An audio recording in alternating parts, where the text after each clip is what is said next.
Science doesn't do itself. People do science. My name is Dorothy Dankel, and I am a research scientist at the Department of Biological Sciences at the University of Bergen.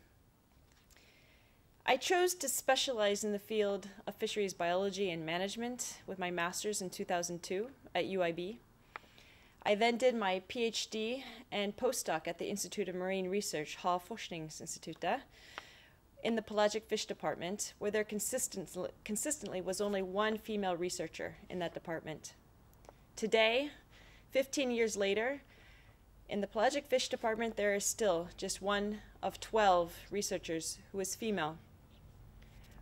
Why is it so difficult to get women in positions as research scientists and professors in leadership positions in science, technology, engineering, and mathematics, the so-called STEM research? In 2005, the president of Harvard University, Lawrence Summers, showed the world his extreme ignorance. He said one reason for the very small number of high-achieving women in science and engineering might be attributed to intrinsic aptitude. In other words, there are more men than women in science and math because men are better at it. During this meeting, one professor walked out in protest. Her name is Professor Nancy Hopkins of MIT, and she is one of our heroines tonight. We need more women in science and technology is a broken record because academic and research institutions are broken. The big underlying question is, why are there so few women in research in STEM when we know that aptitude and intelligence is equally distributed among men and women? This film sheds new light on the why question. We're about to find out it doesn't take a rocket scientist to figure out the root causes of few women in STEM research. It just takes some pissed off women to gather together and present the gender discrimination data to the ignorant men in power. A lot of gender discrimination these days is unconscious. So, Picture a Scientist is a film set in USA in 2019-2020. Do female scientists in STEM have it any better today in Norway? The answer is no. In 2018, 26 of professors at NTNU in Trondheim were women. 29% of all professors at UIB are women. But in my faculty at UIB, it's even worse. In mathematics and natural science faculty, 15% of our professors are women.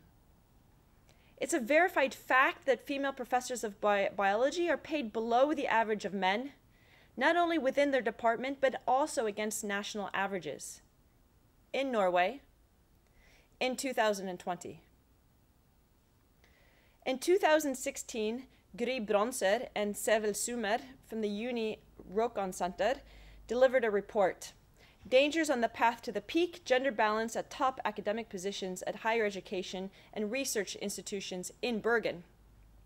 For this report, female scientists and researchers at the Institute of Marine Research, at the Høgskolen University College of Bergen, and the University of Bergen were interviewed on their experiences in research institutions.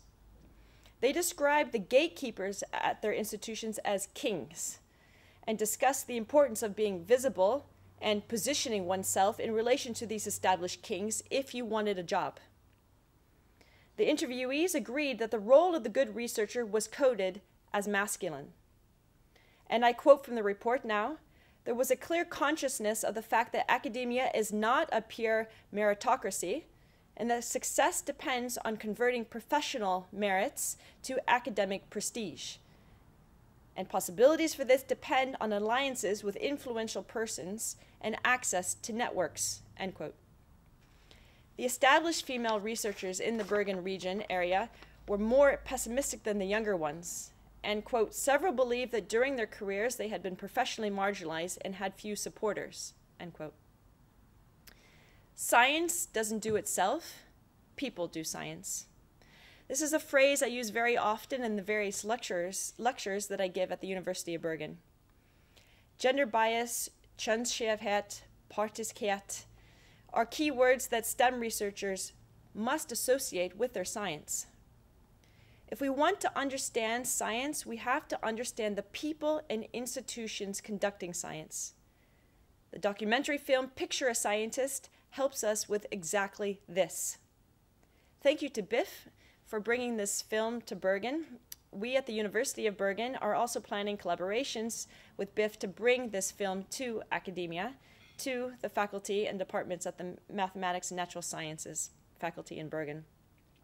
Individual stories coupled with cold, hard data can become the basis for common action against all discrimination in science, against all gender discrimination in science. Again, a lot of what discrimination that happens is unconscious, and we have to come to terms with that. Welcome to the documentary film Picture a Scientist. Enjoy the film.